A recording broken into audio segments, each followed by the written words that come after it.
Қайырлы күн достар, бүгін сіздерге қатпарлы нан рецептімен бөлісемін. Өте дәмді, ерекше, құрамы қарапайым рецепттен тұрады. Сіздер де жасап көріңіздер.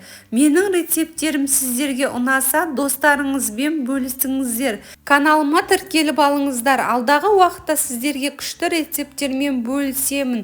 Лайк басып, комментарий бөлімінде пікірлеріңізді қалдыра кетіңіздер. Осы рецептпен жасасаңыздар, өте қуанышты боламын. Ең алдымен таза ыдысқа електен өткізілген ұнтақ жармамызды, 1 шай қасық тұз, 1 шай қасық қант, 1 шай қасық қопсытқышымызды салып, венчиктің көмегімен жақсылап араластырып аламыз.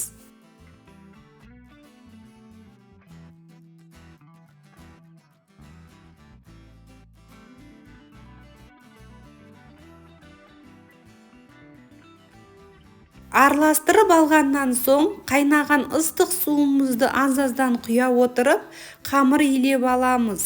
Су ыстық, қайнаған су болғандықтан лопатканың көмегімен немесе перчаткамен араластырыңыздар, қолдарыңыз күйіп қалады. Бейнедегідей осындай аз-аздан қамыр илеп, не қатты емес, не жұмсақ емес, орташа қамыр илеп аламыз.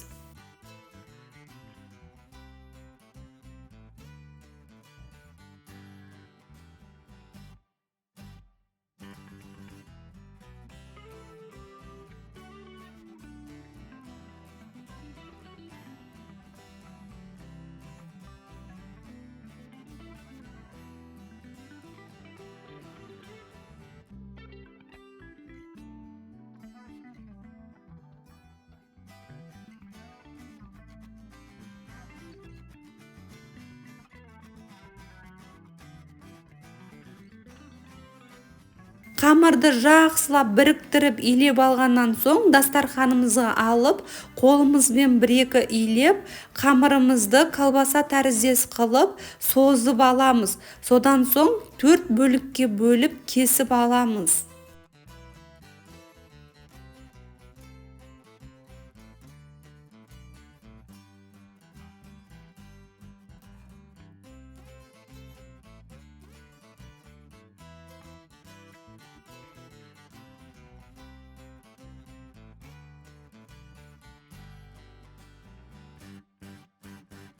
Кесіп алғаннан соң, қамырымызды дөңгелетіп, біркелкі қылып шығамыз.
Тарелкаға орналастырып, бетіне сұйық майымызды жағып, пищевой пленкамен орап, 30 минутқа қалдырамыз.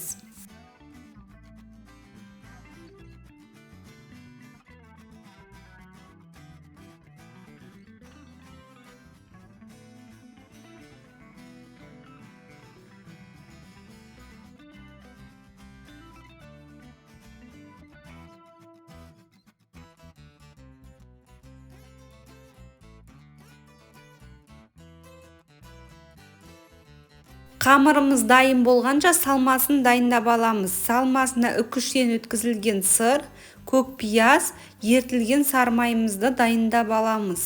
30 минут өткеннен соң қамырымыз дайын болды. Жұмсақ қамыр болды. Ендігі кезекте қолымызбен жайып аламыз.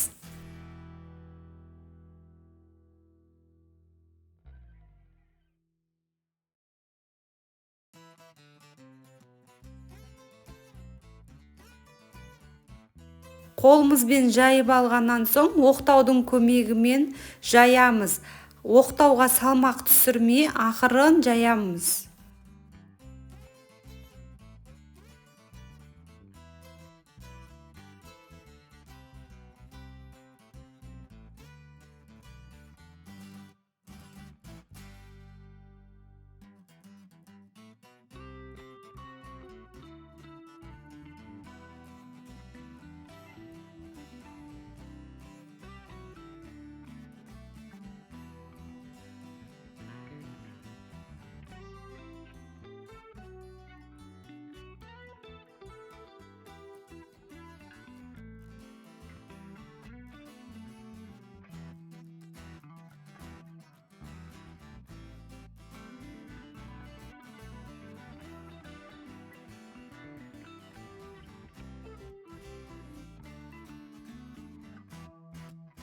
Бейнеде көргендеріңізде жұқа етіп жайып аламыз. Ендігі кезекте ертілген сармайымызды барлық жеріне жағып аламыз.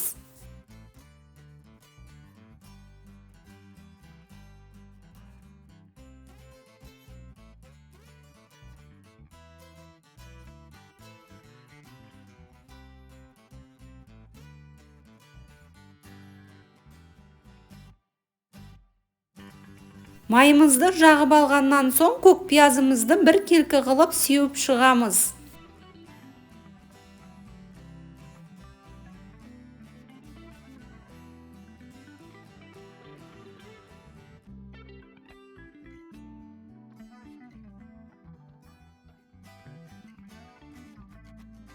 Үстінен үкіштен өткізілген сырымызды саламыз.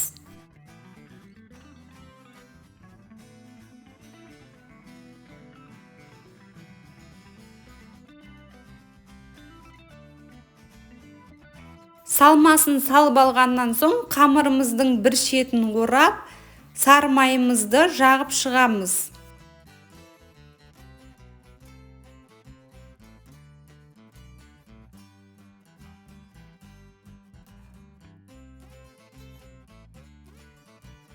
Екінші бетінде орап, сармайымызды жағамыз.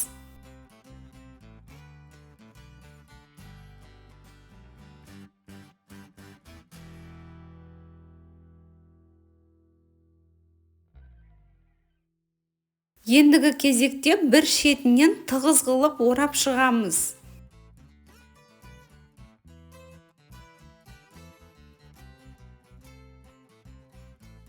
Бейнедегіде қамырымызды бір-біріне формасын бұзбай біріктіреміз. Үстінен басамыз ақырын. Осы құрам бойынша 4 қатпарлы нан шықты. Өте жұмсақ, сіздер де жасап көріңіздер. Тез жасалынады әрі. Қамырымыздың 4 бөлігінде бірінші этап бойынша жұқа етіп жайып, ертілген сармайымызды жағып, сырымызды сеуіп орап шығамыз. Қамырдың 2 бөлігін сырмен, 2 бөлігін көк пиязбен жасасаңыздар, өте дәмді, ерекше болады.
Қамырларымызды дайындап алғаннан соң үстінен ақырын басып, оқтаудың көмегімен 1-2 жайып аламыз. Ақырын жаясыздар.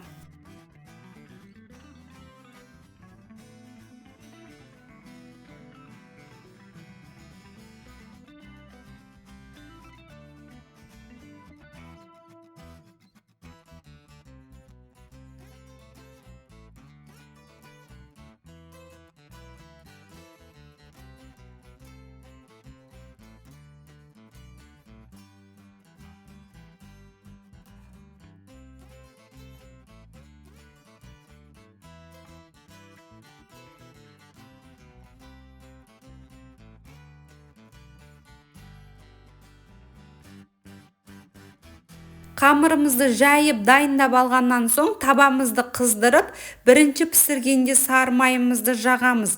Екінші пісіргенде салмай, құрғақ салып пісіре берсеңіздер болады. Орташа отта қызарғанша пісіріп аламыз. Арасында айналдырып отырып екі бетін пісіреміз. Бірінші беті қызарғаннан соң айналдырамыз, ақырын екінші бетін қызартып пісіріп аламыз.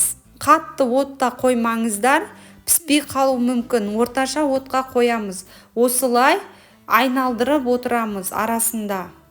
Барлық жері біркелкі қызарып пісу керек.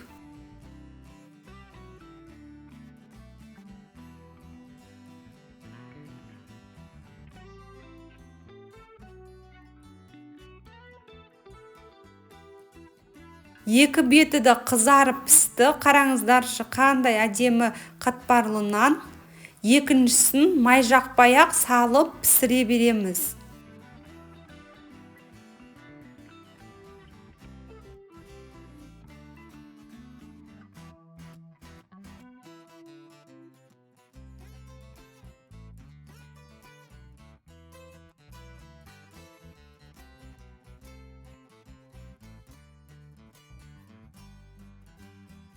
Барлық қатпарлы нандарымыз пісті, өте дәмді, ыстық күйінде тез желініп кетеді. Күндіге жасайтын нандарыңыздың біріне айналады. Сіздер де жасап көріңіздер. Егер де жасап жатсаңыздар, комментарий бөлімінде пікірлеріңізді жаза кетіңіздер. Қараңыздаршы, қандай жұмсақ болып шыққан, арасы піскен, өте дәмді. Сіздер де жасап көріңіздер. Осы рецепт бойынша жасасаңыздар, оңай әрі тез дайындалады. Менің бейнем сіздерге ұнаса, қоңырау батырмасын басып, тіркелуді ұмытпайық. Сіздермен болған Жансая. Ендігі бейнеде кездескенше сау саламатта болыңыздар.